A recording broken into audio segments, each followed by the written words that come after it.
Cet épisode est sponsorisé par Gaz Européen. Bien plus qu'un fournisseur d'énergie, Gaz Européen accompagne ses clients vers une consommation plus responsable et durable grâce à des solutions concrètes pour réduire leur empreinte carbone. Bonjour à toutes et à tous, bienvenue sur le podcast de Time4 qui met en lumière des entrepreneurs qui cassent les codes. Je m'appelle Sophie et aujourd'hui on est avec Samir, partenaire chez Daphne. Salut Samir. Hello. On est très heureux avec Samir d'accueillir Mickaël. Salut Mickaël. Salut Sophie, salut Samir. Tu es le cofondateur de Flotte. Flotte, c'est une marque française créée en septembre 2020.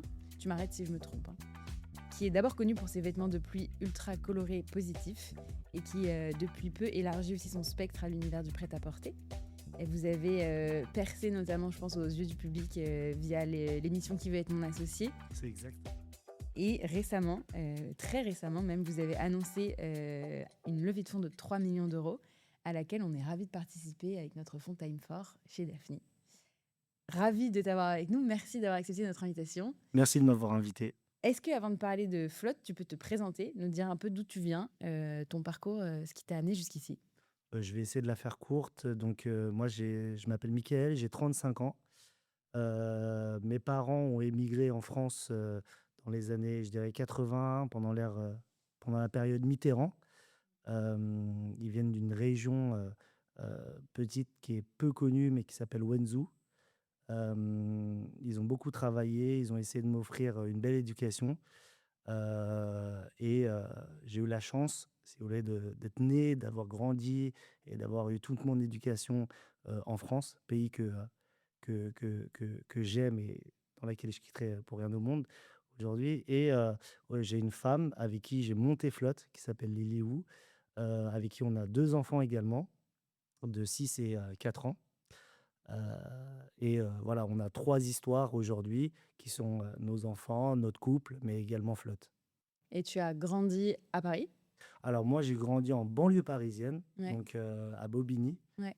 dans le 93, où j'ai pu découvrir les aléas de la vie et faire mes Les hauts, expériences, les bas. les hauts, les bas, apprendre à me connaître. Je suis un enfant des années 90 également, où mes parents travaillaient beaucoup. J'ai beaucoup été élevé par la télé, comme j'aimerais le dire. Voilà, on a regardé tous ces émissions, ces dessins animés, Dragon Ball Z, et Olive et Tom et compagnie, et on jouait tous au foot en bas Jusqu'à pendant pas d'heure. jusqu'à pas d'heure, jusqu'à que nos parents rentrent et nous appellent par la fenêtre pour qu'on rentre manger, C'est clair. etc. C'était une très belle époque avec laquelle j'ai beaucoup de bons souvenirs. Et si je dis pas de bêtises, tu as quitté l'école relativement jeune. Oui, alors moi, en fait, ma mère a toujours eu une grande attention sur mon éducation quand même, parce que j'étais assez agité, d'accord, dans le sens où j'étais hyper actif dès le plus jeune Mille âge. idées à la minute. Ouais, mais même j'aimais courir dans tous les sens, je touchais jamais le Physiquement sol. actif. Physiquement, je sautais de canapé en canapé, je grimpais partout, j'avais beaucoup d'énergie à donner. Et en classe, j'avais du mal à rester assis sur ma chaise. Je me rappelle en primaire, en CM2, le premier retour qu'on avait fait à ma mère, c'était votre fils a besoin d'être encadré, a besoin d'avoir beaucoup d'encadrement, d'accompagnement. Et comme vous travaillez beaucoup, bah, ce serait bien de le mettre en internat. Donc en sixième, j'ai été en internat. Ça, beaucoup le considèrent comme un mauvais moment, alors que pour moi, c'était incroyable l'internat. C'était de te retrouver, je suis fils unique, donc te retrouver avec tous tes copains 24 heures sur 24, c'était incroyable. Mais le problème, c'est que bon, bah, quand on est jeune, on est en sixième, on fait pas mal de bêtises, on apprend à découvrir la vie. Et malheureusement, bah, c'est la première fois où en sixième, je me suis fait exclure pardon, de cet internat-là. Et donc, tu quittes un peu le parcours scolaire à 14 ans. Non, alors je quitte le parcours scolaire en réalité à 16 ans, Ouais. mais en fait, en sixième, je me fais exclure une première fois. Ma mère bataille pour me retrouver une école, de préférence une bonne école qui a de l'encadrement. Elle m'a mis dans un privé catholique. Elle a vraiment fourni beaucoup d'efforts pour ne pas abandonner et ne pas me lâcher. J'ai fait après donc sixième que j'ai redoublé, cinquième, quatrième. Je me suis fait réexclure en quatrième pour des problèmes de comportement. Là, j'ai fini dans un truc pendant 6 mois de l'année déscolarisé, à vivoter à la maison, à Bobigny, etc. Puis elle a réussi à me rescolariser en quatrième dans une école publique cette fois-ci. Et j'ai fait ma quatrième, ma troisième et la troisième. Troisième, j'ai été re-exclu la troisième fois, la dernière La fois. bougeotte. Ouais, la bougeotte. Et j'ai pas eu le brevet à 2 semaines des examens du brevet. Je me suis fait exclure et j'ai abandonné. Tu sais d'où te vient toute cette énergie? De ta mère, peut-être? Non, je pense que, comme j'ai dit, je suis fils unique. Je pense que j'avais besoin de découvrir le monde par moi-même. J'avais besoin de me faire des amis, de me sociabiliser, d'apprendre à connaître les gens. Euh, Quand tu grandis à Bobigny aussi, tu as besoin de d'être dans le rang, D'exister? d'exister. Mhm. Faut faire des coudes parfois, faut pas se laisser faire, mais faut pas non plus partir trop loin, etc. Mais tu te fais des amis au début en jouant au foot, en faisant des chasses à l'homme. Je me rappelle. Finalement, on avait les mêmes jeux entre C'est vrai. les Parisiens et moi qui viens du Sud. Et Tout pareil. c'est tout pareil. Ouais. Dragon Ball Z, le foot, Mais je pense qu'il y a les chasses à beaucoup l'homme. de gens qui, en fait, ça réunit en fait Ouais. tout ça parce qu'en fait, beaucoup de gens l'ont vécu cette histoire-là. Et ouais, je saurais pas dire d'où est-ce que ça me vient, mais c'est ma personnalité et je l'ai gardée. Et ouais, tu vois, typiquement, il y avait, en plus, dans mon quartier, il y avait de tout. Il y avait des Français, des Turcs, des Cambodgiens, Ouais, des Rebeux, des Renois. Et en fait, tu vois, il y avait ce sentiment où voilà, on se challengeait mutuellement avec ouais, énormément de respect. Euh, Toi, dans ton environnement, justement, comment tu as grandi et comment c'était? bah nous, ouais, exactement un peu comme toi. Nous, on a grandi vraiment avec ce melting pot qui représente parfaitement la France.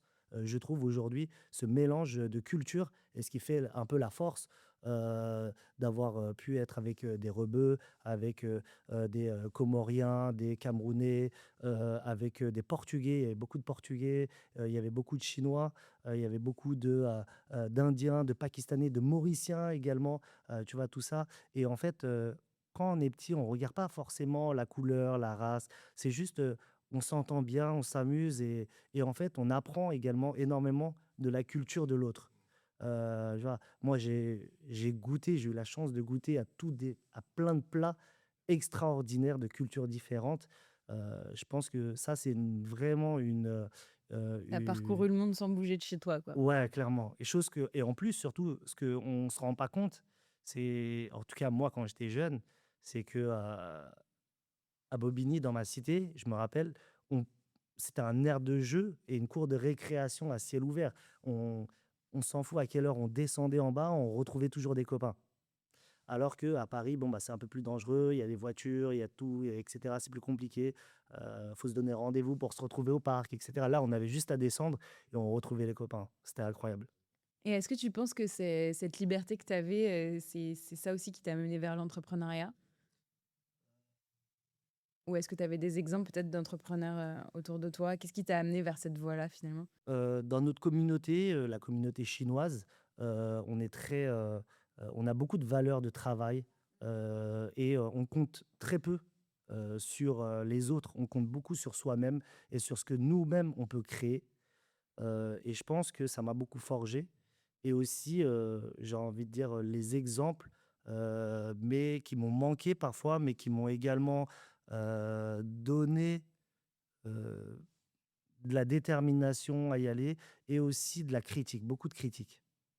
C'est-à-dire que quand j'étais jeune, on m'a beaucoup critiqué en me disant que j'y arriverais Tu serais pas, pas que je suis un capable bon à de... rien, que bah, quand je me suis fait exclure, euh, ma route pour eux, elle était plus ou moins tracée, où j'allais rien faire de ma vie. Mm. Donc Euh, un peu un sentiment de revanche aussi Clairement. Je pense de prouver aux qu'aujourd'hui, autres. sans vouloir être trop dur sur les mots, la rage et l'envie m'a beaucoup porté dans mon parcours entrepreneurial. Et comment on fait après avoir levé 3 millions d'euros là, pour garder cette rage et cette envie de tout déchirer?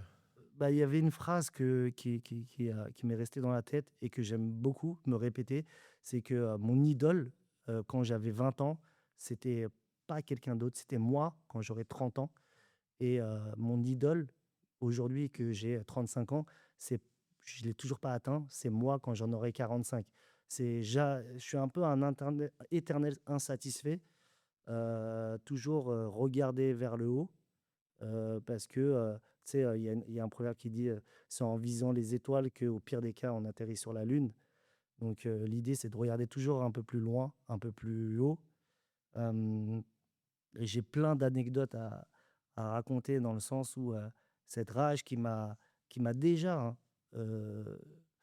poussé dans l'entrepreneuriat et notamment dans le textile où c'est pas un environnement facile aujourd'hui, c'est pas une industrie facile.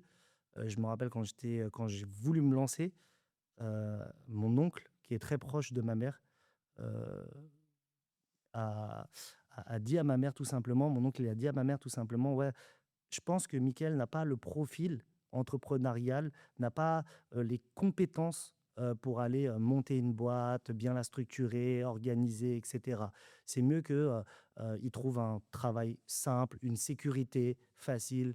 Et moi, de l'avoir entendu, ça m'avait quand même mis beaucoup d'envie et de rage d'aller prouver que en fait, il s'était trompé. Et en fait, tout ça m'a poussé. Et aujourd'hui, je suis très content de dire que même lui, il est très fier de moi. Et, et moi, en observant un petit peu, ben, là, depuis quelques semaines, un peu ton énergie, la qualité que vous mettez, toi et ton épouse, finalement, Lily, dans le quotidien, je suis très impressionné aussi par vos qualités d'entrepreneur. Moi, ça m'intéresse que tu nous racontes ton parcours et ton niveau de connaissance finalement de la chaîne de valeur. Je pense que c'est important de partager à nos auditeurs. En fait, t'es pas un entrepreneur qui vient de débarquer dans l'industrie. Tu l'as vraiment écumé. Et donc ton parcours aussi, moi, m'inspire beaucoup. Donc, pour faire un peu court et simple, moi, donc, quand j'ai arrêté vers l'âge de 16 ans, ma mère m'avait donné juste deux choix. C'est-à-dire, soit tu réussis à l'école et tu fais une belle carrière, soit tu vas travailler tout de suite. Donc, je suis parti travailler dans le sentier parisien. À l'époque, ça embauchait facilement parce qu'on avait juste à pousser le chariot et faire des cartons et préparer des commandes. Mais c'était très, très bien pour un gamin de 16 ans parce que les premiers salaires à l'époque, le SMIC, c'était 1 100 euros. Et comme je vivais chez papa et maman, avoir Argent de 1 poche. 100 € d'argent de poche, t'es un peu le roi du pétrole. Donc, je claquais beaucoup d'argent également, même si j'ai fait des beaux cadeaux à mes parents. Euh, et de fil en aiguille, j'ai toujours eu cette détermination de vouloir apprendre, cette soif d'apprendre et ce côté sociable également. Donc, il y a eu des personnes qui m'ont tendu la main, clairement, qui m'ont appris le métier et qui m'ont dit: «Ah tiens» et au tout début, quand je préparais des cartons, comme je préparais systématiquement le même modèle, la même référence, ça fait un peu cliché la vérité si je mens, mais c'est vraiment, un peu, ce qui s'est passé. On me disait tout simplement, «Écoute, dis-moi ce que tu prépares beaucoup en ce moment pour que moi je puisse avoir les meilleurs modèles. Comme tu passes ton temps à le faire, tu es censé le savoir». Donc, je l'ai conseillé de cette manière-là et quand ma patronne a vu que, les gens m'écoutaient, elle m'a dit: «Bah, tu pourrais faire de la vente également» et progressivement, j'ai pu évoluer dans ce métier-là et également, j'ai évolué dans un environnement où à l'époque, heu, les Uniqlo, le digital, Zara n'étaient pas aussi bien implantés en France, donc le métier était complètement différent et j'ai adoré cet univers. Heu, Chaque saison, se remettre en question, se challenger, ne pas s'endormir sur ses ne exactement, ne pas s'appuyer sur ses acquis et en fait, se remettre en question chaque année et ça m'a donné envie d'aller chercher et de comprendre un peu plus, ce métier-là. Et après, moi, je le dis souvent, je suis pas un expert, d'accord, sur tous les sujets, mais je sais que sur tous les sujets, pardon, je maîtrise vraiment 70 du sujet. Il y aura toujours quelqu'un, un expert qui saura mieux le faire que moi, mais on peut pas m'avoir dans le sens où du sujet dans lequel tu me parles, je le comprends. Tu as une grande qualité aussi, c'est que quand tu ne sais pas, tu vas poser la question et tu vas chercher la bonne personne à la bonne compétence. Euh, et, euh, et parce que finalement, un entrepreneur, il peut se dire, en fait, je vais regarder mon nombril, je sais tout. Et toi, bizarrement, tu es complètement différent. D'où ça te vient ce côté où en fait très curieux, très ouvert, très à l'écoute, qui font potentiellement en tout cas moi c'est les qualités que je regarde chez un entrepreneur avant que j'investisse. C'est à quel point voilà, il a ce regard et cette écoute des gens qui l'entourent, même si c'est lui le dirigeant, c'est lui qui va prendre la décision. Je suis très preneur de. Je pense que pour un entrepreneur et pour un humain dans sa globalité, le pire ennemi, c'est son ego. Penser qu'on sait tout, penser qu'on a la science infuse, penser qu'on n'a plus rien à apprendre de quiconque, c'est déjà faire fausse route. Je pense qu'une personne, même à l'âge de 80-90 ans, a toujours plein de choses à apprendre. Je pense qu'il n'y a pas de bonnes ou de mauvaises idées. Je pense que toutes les idées sont bonnes à prendre, à toi de les choisir, à toi de prendre les conseils de quelqu'un et de les appliquer pour ton business, pour ta vie simple.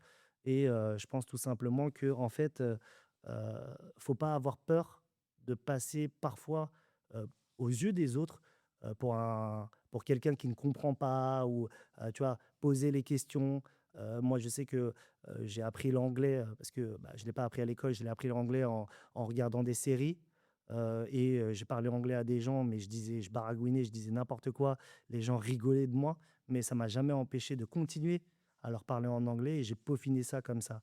Et en fait, je pense que c'est vraiment ça. Il faut pas se mettre de limites, il faut aller, il faut oser poser des questions. Il faut pas avoir peur d'aller confronter ses idées également. Et pareil, lorsque dans ton parcours, en fait, tu démarres dans porter des cartons dans le métier, dans l'industrie, à devenir maintenant voilà, Dirigeant de dirigeant flotte. d'une très belle marque de vêtements, sans avoir levé des fonds. Ouais. Comment on fait ça? Parce qu'on sait que c'est une industrie difficile, émerger, c'est compliqué. Ça m'intéresse. Bah, c'est comme on l'a dit, je pense que j'ai eu la chance de voir plein de success stories dans cette industrie-là et plein d'échecs. Et je pense que je me suis beaucoup inspiré des bonnes qualités et des avantages qu'avaient ces marques qui étaient très successful. Heu je me suis inspiré également et fait attention à toutes les marques qui ont connu des échecs pour éviter de les faire. Ce qui m'a permis, moi, en fait, à chaque move que je faisais, et je l'ai toujours dit, je suis peut-être pas le premier dans mon industrie, mais il faut que je sois le deuxième. Parce que le premier, il ouvre la voie. Le deuxième, il a juste à prendre l'aspiration et suivre. Alors, il faut pas, quand je dis suivre, il faut pas suivre bêtement. Il faut créer sa propre voie, mais il faut s'inspirer énormément. Et il faut, quand je dis inspirer, il faut s'inspirer des succès des autres comme de leurs échecs. Parce que, comme je l'ai dit, j'ai essayé de réunir 3 mondes, qui se parlaient pas. Le textile où, le désavantage du textile, c'était, bah, cette mode qui se démode, ce stock. Donc on a créé des produits intemporels, timeless, de la DNVB, la problématique était, couper les intermédiaires. Ils se disaient: «Bon, bah, on n'a pas besoin d'autant de marge», alors que la réalité, c'est faux parce que quand tu grandis, tu as besoin de marge pour recruter, pour développer, pour structurer. Et la start-up où, tous ils se sont dit: «On va lever beaucoup d'argent ou pas, mais on n'a pas besoin d'être rentable», alors que c'est faux. Et en fait, tout ça, on les a pris, on a dit: «Ouais, OK, qu'est-ce que eux font de bien? On va le prendre, mais qu'est-ce qu'eux font de moins bien? Donc, on va essayer de pas le faire». Et finalement, c'est comme ça qu'on a réussi à bâtir, j'ai envie de dire, pour Flotte, quelque chose de stable, rentable, en croissance encore aujourd'hui. Et peut-être pour nos auditeurs, j'ai présenté au début brièvement Flotte. Est-ce que tu peux repartir de la genèse de comment vous avez créé le projet tous les deux avec Lily, la mission de départ, la trajectoire que vous vous donnez là pour les prochaines années? Bien sûr, nous, on a créé, Flotte, d'un constat assez simple, c'est que quand il pleuvait, tout le monde était habillé de noir, de marine, mettait un sac poubelle un peu sur soi pour se protéger, aller d'un point A à un point B, alors que, en réalité, ça fait partie de notre quotidien. La pluie comme le beau temps. S'il y a pas de pluie, on apprécie moins bien le beau temps. Et en fait, il y a un tout. Et souvent j'échange avec, tout le monde en leur disant: «Ouais, mais quand il fait beau, vous mettez vos meilleures paires de chaussures, vos lunettes de soleil et vous sortez, vous exprimez votre personnalité comme il le faut. Vous êtes fiers de vous et de qui vous êtes. Et quand il pleut, vous avez tendance euh, à enfermer tout ça, à le mettre en muet, alors que chez Flotte, on a voulu que vous puissiez exprimer en fait cette personnalité avec de la couleur, avec des coupes, avec tout ça. Et dans cette idéologie-là, moi et Lily, donc, on a travaillé tout le branding. Alors Lily a un parcours incroyable également, mais tout le contraire de moi, où elle a un parcours beaucoup plus scolaire, très marketing, chef de produit, notamment chez Johnson Johnson, où elle a fait ses armes. Je me Vous êtes rappelle, très complémentaires. on est très complémentaires, exactement. Et je me rappelle quand on a voulu trouver le nom de la marque, moi j'arrivais avec des idées vraiment premier degré. On allait l'appeler imperméable ou eau, parce que ça a un rapport avec l'eau. Et Lily, elle me dit non, mais c'est complètement idiot ton idée. Au lieu de l'appeler eau, ou tu devrais l'appeler, je sais pas moi, flotte. Flotte, c'est un argot français, ça veut dire pluie, ça veut dire une flotte de navires, ça veut dire de l'eau. Et quand j'ai entendu ça, je me suis dit: «Incroyable». C'est comme dans les dessins animés où tu as, tu sais, l'idée qui Ouais, pop qui comme ça. germe. Et on a regardé sur l'INPI si c'était déposé ou pas, et les planètes étaient alignées parce que rien n'était déposé, et on s'est empressé de le déposer, et tout ça a découlé, sur le reste. On n'avait pas beaucoup d'argent dans la poche, mais on a tout investi, dans un salon professionnel, du textile qui s'appelle le Who's Next. Sur lequel on est arrivé avec 15 prototypes, avec des précommandes, et cetera, et on leur a vendu l'histoire, et cetera. Les professionnels ont adoré, et comme on prenait que des précommandes, on n'avait pas besoin de produire ou d'avoir du stock. On leur disait simplement: «Bon, bah, voilà la commande». Ils passaient, et pour confirmer la commande, on leur disait: «Bon, bah, il faut nous verser 30 d'acompte». On recevait les 30 d'acompte, ça nous permettait de payer les acomptes de nos fournisseurs, et cetera. Et quand la production était finie, on leur disait: «Bon, bah, on va bientôt vous livrer, il faut régler le solde de votre commande». Ils nous réglaient et après on livrait. C'est comme ça qu'on a vraiment lancé sans fond la flotte. Et ça fait quoi de bosser avec son épouse? D'entreprendre avec son épouse? Alors, d'entreprendre avec son épouse, au début, il y a des hauts et des bas, j'ai envie de dire, comme tout associé, comme d'entreprendre avec son frère, sa sœur, Ouais. sa meilleure amie, et cetera. Hem, Ce qu'il faut se mettre en tête, ce que nous, on s'est mis en règle, si tu veux, c'est que les bons moments, on les vit ensemble, donc c'est décuplé. Les mauvais moments, il y en a toujours un pour aller remotiver l'autre. C'est vrai que ce serait mentir de dire qu'aujourd'hui, on ne parle pas de travail à la maison et on ne parle pas de maison, Et c'est impossible au de travail. scinder vie pro, vie C'est perso. impossible de scinder, parfaitement. Mais comme tu l'as dit tout à l'heure, on est très complémentaires. C'est vrai que, moi, je suis pas quelqu'un de rancunier, d'accord? Et on peut s'engueuler là, comme des fous, mais passer la porte, moi, je rigole avec toi, et on reprend, une vie normale, et pareil, dans l'autre sens. Est-ce que tu parlais de ton oncle tout à l'heure Ouais. en te disant que Michael n'était pas capable, machin.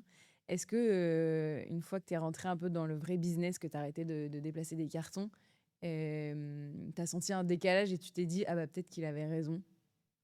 Plein de fois, plein de fois. Mais une autre, heu, une autre idéologie que j'ai, pour moi, c'est pas un sprint, c'est une course de fond. Pour moi, les seuls perdants, c'est ceux qui abandonnent. Et en fait, je me suis juste dit: «Tant que tu baisses pas les bras et que tu continues, à un moment donné, ça va payer». Il y a mon oncle qui m'a dit ça, mais des années plus tard, grosso modo, quand j'ai enfin réussi à lancer ma marque et qu'on est passé dans l'émission Qui veut être mon associé, on a eu cette chance-là incroyable. Ça a été vraiment une récompense pour nous, et ce serait mentir de dire que ça ne nous a pas donné de visibilité. On a gagné 6 mois, 1 an de notoriété grâce à cette émission, mais après derrière, il fallait exécuter. Mais même pendant l'émission, je me rappelle, et j'apprécie ces moments-là, je sais les savourer, parce que passer devant Marc Simoncini, par exemple, qui est partenaire chez Daphne et Time Force, j'imagine, qui nous disait: «Oui, Marc nous avait dit: "Oui, vous avez une très belle boîte, vous êtes de très bons entrepreneurs, mais ça va rester une PME, vous allez bien gagner votre vie, mais c'est pas un produit, pour un fonds, c'est pas un produit pour développer et avoir une croissance"». Et on l'a pas mal pris. On Mmh. l'a pris plutôt comme un défi, Ouais. et on s'est dit: «On va tout donner pour que demain», Tu vois, il voit ce qu'on a fait et que lui aussi Et soit vous avez fier. vraiment ce mindset. Du coup, on va lui dire, ben, Ouais. tu vas jamais réussir Tu à vois, faire 100 Marco? 000 tu vas jamais réussir à faire 100 millions d'euros. Non, mais c'est où vous arrivez à avoir ce mindset où vous transformez des mots qui peuvent être durs et qui peuvent mettre un peu down en truc, ok, c'est un défi, on va tout faire pour lui prouver qu'il a tort, quoi. Oui, oui, oui. Je Ça pense que vous écrase pas. ouais, non, ça nous écrase pas. Bah, justement, c'est la même chose. C'est en fait, si à chaque problématique, à chaque mauvais période, à chaque mauvais conseil ou à chaque truc, on baissait les bras, en fait, on n'y arriverait jamais. Et en fait, justement, c'est au contraire, plus on te donne ces critiques-là, plus ça nous pousse à aller chercher plus loin et à prouver aux gens justement que c'est possible avec du travail, avec de la résilience, avec du temps aussi.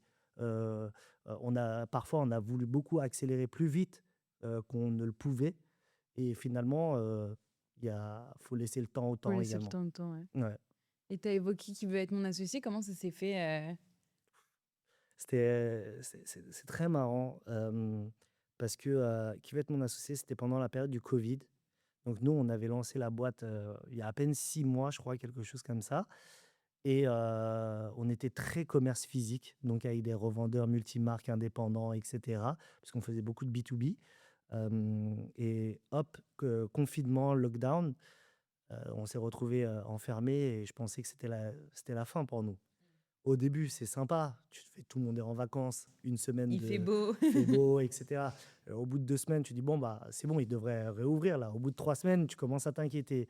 Et je me rappelle regarder une émission de télé qui était Qui veut être mon associé, la première saison, et je trouvais l'émission géniale.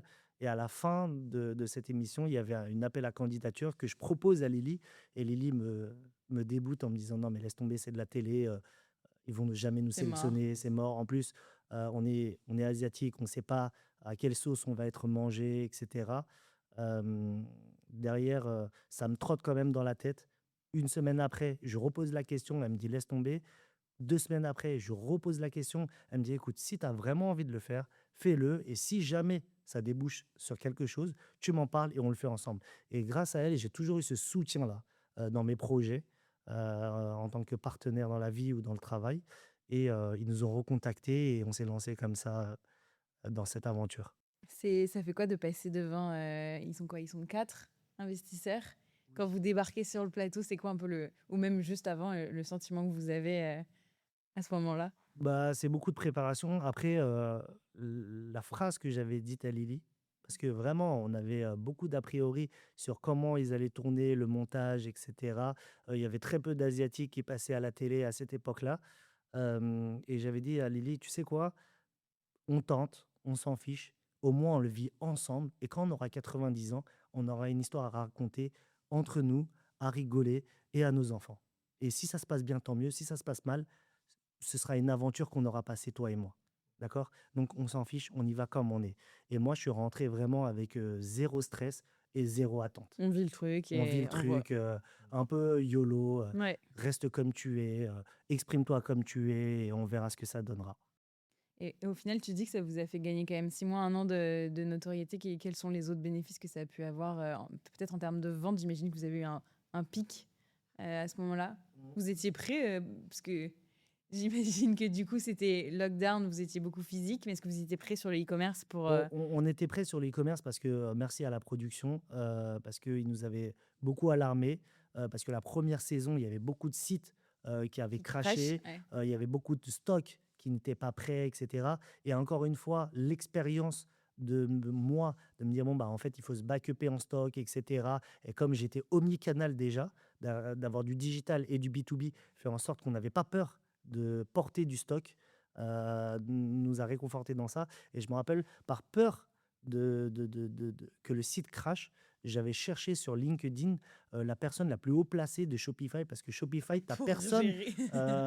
t'as pas de contact, ouais, pour Ouais. voir ce que ça en était. Et j'avais trouvé la directrice Europe de Shopify sur LinkedIn et je lui ai envoyé des messages sur LinkedIn et elle me répondait pas au début et je la harcelais un peu et elle m'a dit, non mais attends, le site de Kylie Cosmetics, il accueille 1 million de visiteurs par minute. Est-ce que tu penses accueillir 1 million de visiteurs au moment de ton passage? Je lui dis non.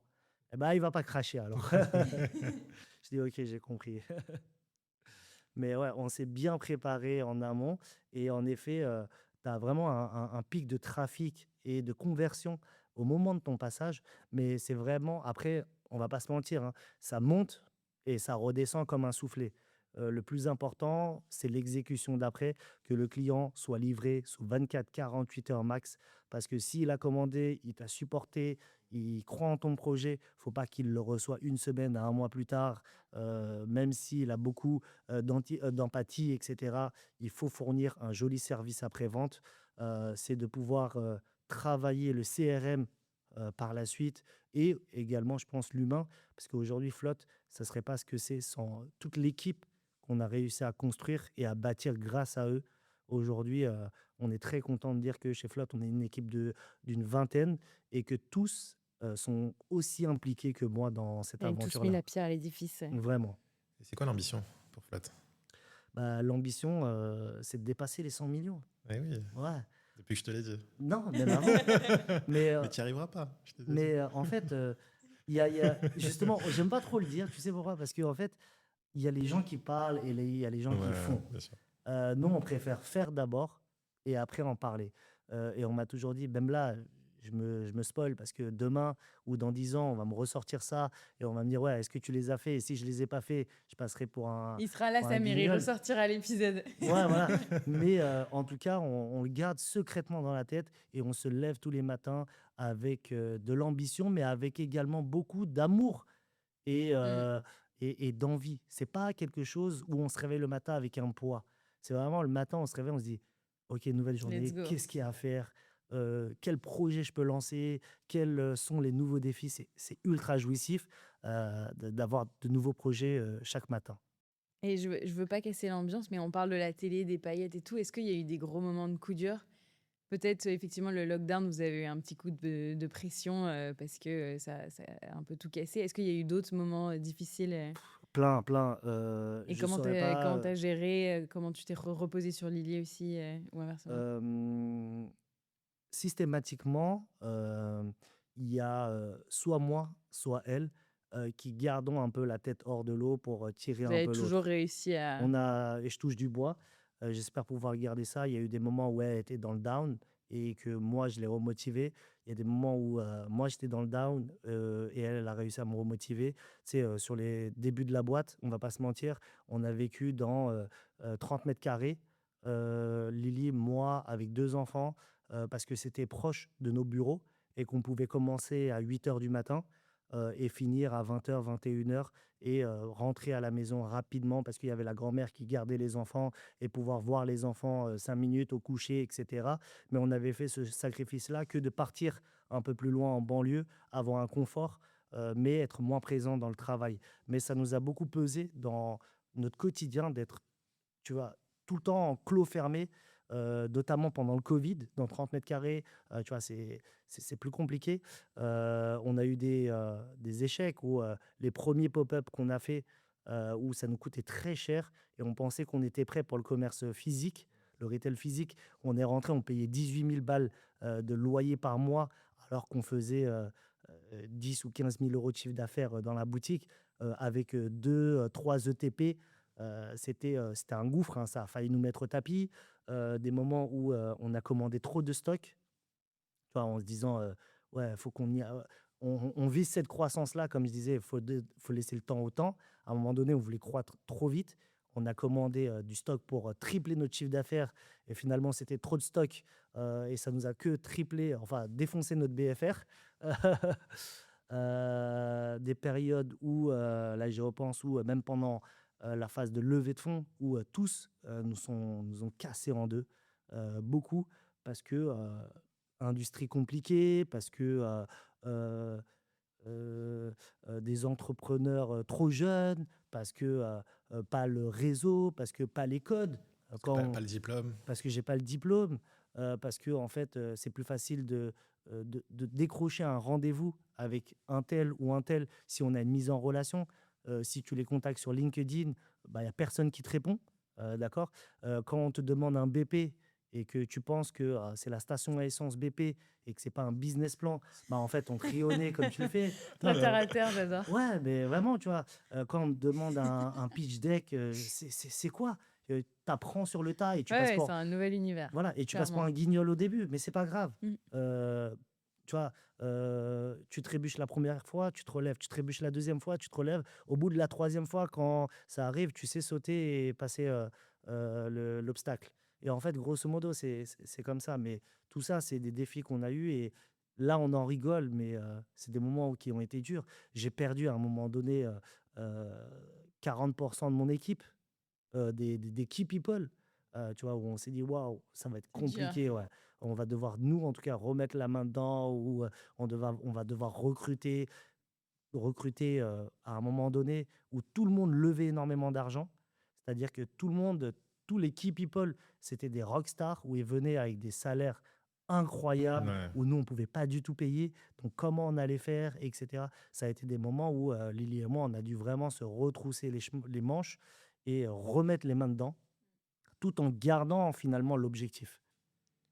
Est-ce que tu te souviens le moment où j'ai pris ma décision Vraiment, c'est au premier call en plus. Hein.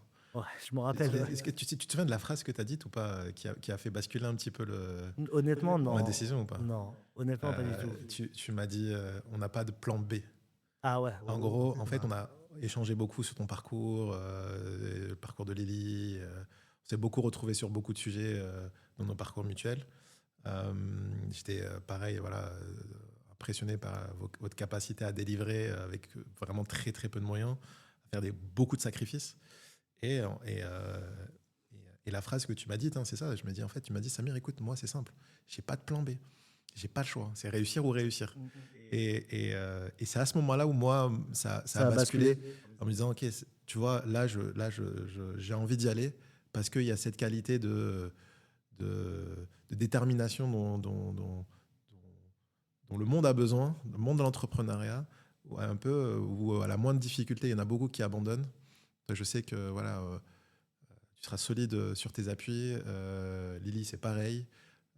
Et ça m'a beaucoup touché, votre histoire, et ça m'a beaucoup touché aussi l'histoire que tu cites en disant, voilà, nous, on a beaucoup investi sur Flotte, en sacrifiant parfois un peu ta famille d'une certaine manière.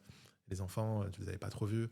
Donc ouais, je voulais en profiter pour te remercier de ta confiance aussi. Merci de me le rappeler en tout cas et de me le dire, ça compte beaucoup pour moi parce que c'est vrai que justement, il y a pareil, même dans notre couple, on a eu des discussions parfois sur ça. Est-ce qu'on ne se séparerait pas à un moment au tout début de Flotte, justement pour avoir que Lily ait un CDI quelque part, pour avoir auquel Une sorte cas, tu vois, une d'assurance. sorte d'assurance, une protection sociale, etc. Et je lui ai dit, non, c'est soit on y croit, on y va ensemble, on n'a pas de filet, et c'est ce qui va nous faire lever le matin. Parce que quand on a un filet de sécurité, Tu peux on très vite. procrastine. Ouais. Ouais, je ne l'ai pas fait aujourd'hui, bon, c'est pas grave, ça attendra demain. Tu vois. Mais quand on n'a pas le choix et que sur ton compte en banque, et je le dis tous les jours, quand sur ton compte en banque, tu es à moins 10 euros ou à moins 100 euros, et qu'il faut aller chercher, je t'assure que tu te lèves pour aller chercher. Et c'est physique, c'est humain. C'est un peu ce côté d'instinct de survie. Si tu as faim et que tu n'as pas le choix, tu te lèves et tu vas chasser. Alors que si tu as le ventre plein et qu'on te nourrit à la cuillère d'argent, Tu bouges pas. Ouais. tu bouges pas. Donc, ouais, vraiment, alors, l'idée, c'est vraiment de garder en fait cette détermination, cette envie. Et aujourd'hui, si tu veux, nos envies ont beaucoup changé également. Nos envies, c'est vraiment d'aller construire, d'aller créer, d'aller porter une aventure avec les équipes également. Pourquoi je dis toujours ça? Il y a une autre anecdote que j'aime beaucoup raconter. C'est, tu vois, quand une personne grimpe l'Everest, d'accord? Si elle le grimpe seule et qu'elle redescend et qu'elle le raconte à ses amis, c'est bien, on l'écoute 5 minutes, mais ça nous embête, ça nous fait chier. Tu l'as vécu toi, pas nous, donc ça nous parle pas. Mais quand on le grimpe ensemble et qu'on redescend ensemble, en fait, on se met autour d'une table avec une bonne bière et on débriefe ça pendant des années et des années. Et cette aventure-là, aujourd'hui, je pense que c'est quelque chose qui doit motiver les équipes, qui doit motiver les entrepreneurs, les dirigeants. C'est le chemin qui est incroyable. Et en fait, l'aboutissement, c'est juste un moment de partage incroyable après. Ouais, et là, vous allez vivre une nouvelle étape et cette levée de 3 millions va vous permettre de faire plein de choses. Est-ce que c'est notamment un des moyens pour accélérer sur le prêt-à-porter? Alors, c'est un moyen d'accélérer sur l'élargissement de la gamme, de la structuration, du développement retail. C'est un tout pour la notoriété de la marque également. Et c'est un vrai nouveau step pour nous parce qu'en fait, on rentre dans un monde qu'on ne connaît pas, avoir un board member, tu vois, avoir plus de moyens pour aller euh, atteindre nos objectifs et nos ambitions sans se brûler les ailes et faire du cash burning parce que c'est pas dans notre mindset. Mais tout ça, en fait, c'est une nouvelle gestion qu'on va devoir apprendre également. Encore une nouvelle chose où, bah, à 90 ans, je serais fier de dire, bah, tu sais quoi, j'ai appris une chose, même à cet âge-là, à 35 ans, quand je pensais déjà avoir accompli beaucoup. Ben, on vous souhaite beaucoup de belles choses pour toute l'équipe flotte. Merci. Est-ce que vous avez un petit mot de la fin, Samir, Michael? Que du bonheur, hein. Et puis j'espère pouvoir avoir le même style que toi bientôt. Hein. Faut voir, tu me ressapes là. On Hein. va Je apprendre. te l'ai Non, déjà dit. t'as un très bon style, honnêtement. Chacun son style, c'est sa Il est personnalité. flatteur. Ouais. Mais moi, en tout cas, je voudrais vraiment remercier Samir de sa confiance, de Time for, parce que c'est rare aujourd'hui des fonds d'investissement qui croient en cette nouvelle génération d'entrepreneurs qui n'est pas forcément codifiée comme ceux qui l'étaient avant. Toutes les équipes qui étaient là, qui ont cru en nous. Et je remercie également à tous les autres qui n'ont pas cru en nous également et qui nous poussent du jour au lendemain, tous les jours, À faire mieux. Voilà. Et merci Sophie de nous avoir invités. Merci à vous Merci, tous. Sandra. Merci aux auditeurs et on remercie aussi Gaz Européen de nous sponsoriser. À très vite.